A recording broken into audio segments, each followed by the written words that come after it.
mashina uchyapti, akalar uchyapti mashina. 85 tezlik ketyapti. Bizda yangilik karburatorli mashinalarga injektorli gaz установка qilib beryapmiz. Masalan, Jiguli mashinangizga to'rttali farsonga rail bilan установка qilib beramiz. Injektorli gaz установка qilib beramiz. Damaskachi. Damasimizga 3 tali skоростnoydan olib kelib qo'yganmiz, mana. Bo'lishligi mumkin. Garantiyali. Karburatorli mashinalarda miya bo'lmaydi-yu, qanday injektorli gaz qo'yib beryapsiz? Aynan shu savolingizga original brok upravleni olib kelib qo'yganmiz.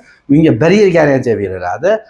Karburatorli mashinalarni injektor sistemada harakatlantirib beradi. Hozirda biz Damas, Moskva, Jiguli, lehkovoy mashinalar hammasi sinovdan o'tdi, garantiya beriladi. Keyin yana yangiligimiz shuki, katta mashinalarga ham bo'lyapti. U hozir sinov muddatida. Xudo xolasa keyingi videolarda uni ham javobini ko'rasizlar. Sizlardan yana bitta bizga paddeshga yaqinlarga shu videoni jo'natib qo'yinglar, like bo'lsa, kommentariy o'zingizlar ham bilasizlar akalar. Hammalarni Trenggazat servisida kutib qolamiz. Dastavka xizmatimiz ham bor, keyinchalik qo'yib berish xizmatimiz ham bor. Nomerlarga aloqaga chiqarasizlar.